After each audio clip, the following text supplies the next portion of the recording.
What's going on, everybody? Mortem here, this time bringing you 5 great games that I did not enjoy because I woke up today and chose violence. So it's safe to say that I play and review a lot of games, and naturally, when you do anything that much, you're bound to disagree with people on something at some point. And I think that's pretty ripe ground for some interesting conversations at the very least, which is obviously what we're doing here today. But I do want to start this video off by saying that I do genuinely believe all of these games are great in their own ways. It's just that for various reasons, to me, I wound up just not enjoying some aspect of the experience for better or worse, which is obviously what these games are doing on this list. And in some cases, I even just kind of wish that I enjoyed them more than I did. Though with that out of the way, let's go ahead and dive fully into this. Coming right out of the gate, fully swinging, we have Shadow of the Erdtree, which is technically a DLC for a game and not a game in and of itself, but for starters, this is my channel and I'll do what I want. But secondly, everybody seems determined to quarantine this thing off as its own game anyway, so that's what we're going to do here. Now, the interesting thing about Shadow of the Erdtree is that I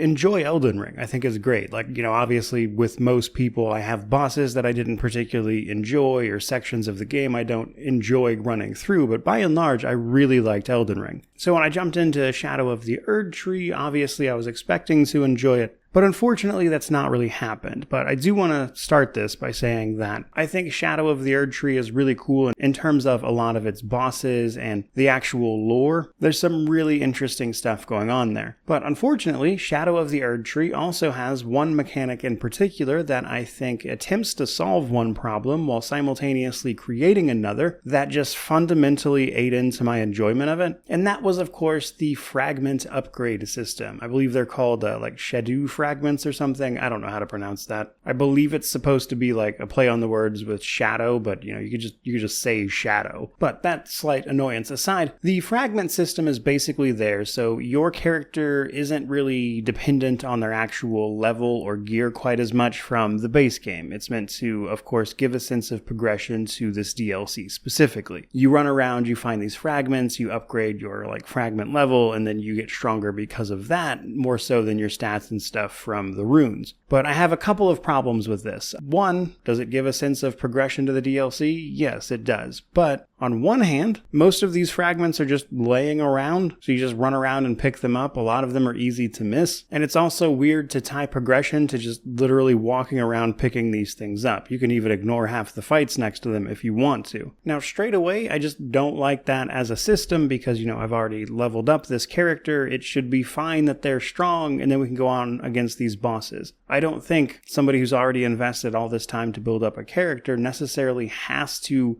deal with a roadblock in their way that frankly seems a little artificial to me, especially since, things like New Game Plus exist. You could just do that DLC on a harder difficulty if you wanted to. You don't need to tie that difficulty to this secondary progression system. But what's more, it actually creates another problem with the game's rune system. So normally your XP is runes, and a big part of Dark Souls or any FromSoft game basically is the risk versus reward of having that experience via the thing you get from killing enemies, in this case runes, and the possibility of losing them. And enemies and bosses you're fighting here, they still drop runes. But that kind of doesn't matter because the runes in your level don't matter because the progression is now these fragments. Which means in, giving this a sense of separate progression, you've also undercut the main game's progression system. And frankly, I just didn't enjoy that. I didn't like engaging with it for all those reasons. And because of that, despite the things I liked about Shadow of the Erdtree, that stuff really ate into my enjoyment of it, which is what it's doing on this list. But that does bring us to the second entry, of course, and this time we have Ghostwire Tokyo. Ghostwire Tokyo is an interesting game because I love the concept, and I actually enjoy the sort of unique combat system it has. But Ghostwire Tokyo, I think, suffers from being a little bloated due to its open world. I believe I actually mentioned this in my review of that game, but it's a game that I genuinely think would be better as a more linear narrative action adventure than the open world adventure game it's trying to be, because the open world aspect of the game is just filled with a nonsense amount of collectibles, and while exploring this sort of almost abandoned and haunted version of Tokyo is cool, you could have achieved exactly that through what I just mentioned, a shorter, more focused narrative here, and this open world that just kind of sees you running from collectible to collectible that adds nothing to the experience really just doesn't need to be there. And it's really a case of a game,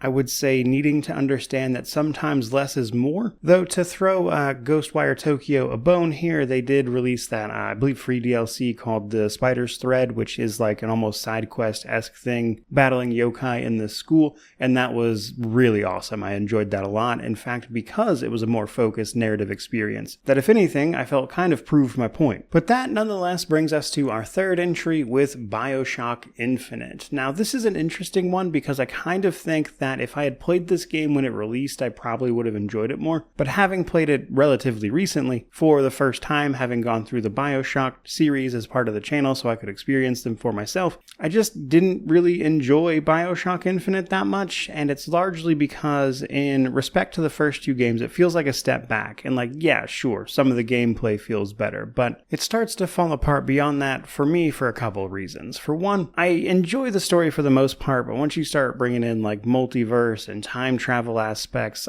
you kind of lose me. That stuff tends to go south real fast, and even here, I don't love it, even though it's not that bad. And then beyond that, it feels like a very linear sort of hallway-esque shooter where you're just running through more or less a straight path forward, blasting everything that gets in your way. But even then, things like the vigor powers just didn't feel as compelling to me as a lot of the plasmids did. And while Elizabeth is certainly a cool character, and I think it was kind of neat to see how interesting they made her as a sort of escort effectively for most of the game, but an actually interesting character to engage with. Despite that, and back in 2013, I'm sure that was really impressive, but all the way back in 2023, when I reviewed it, it was dramatically less impressive to me. And when you put all that together, while I enjoyed a decent amount of the gameplay from BioShock Infinite, the rest of it just really didn't land for me. Which is as good a time as any to move on to number 4, which is Days Gone. So this is an interesting game because on one hand, I really enjoy what they did with the hordes of zombies, and I actually really like the story of it.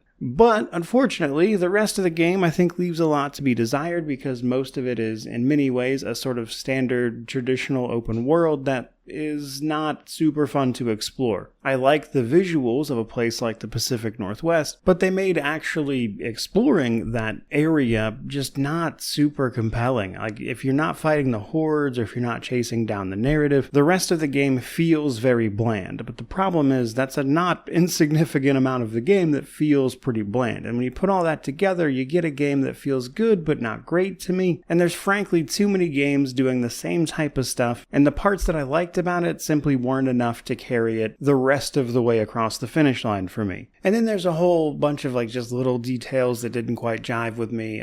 Things like some of the survival crafting type elements could be hit or miss. Some of the side quests could be a little boring. And when you put that stuff together, you've got a game that, again, is doing a lot of cool stuff that I really want to enjoy, and yet, in spite of that, the way it's put together here isn't quite there in terms of a complete package, which makes me feel a little underwhelmed by it. And honestly, those are the types of things that I would have expected a sequel to potentially polish up, but as many people may be aware, I wouldn't exactly hold your breath on that one. But that's actually a shame to me, because I do think a sequel for Days Gone is exactly where this game could have excelled, or this franchise even, but I certainly wouldn't expect any of that to happen anytime soon at the very least. But that does nonetheless bring us to our final entry, and this is actually Star Wars Jedi Survivor.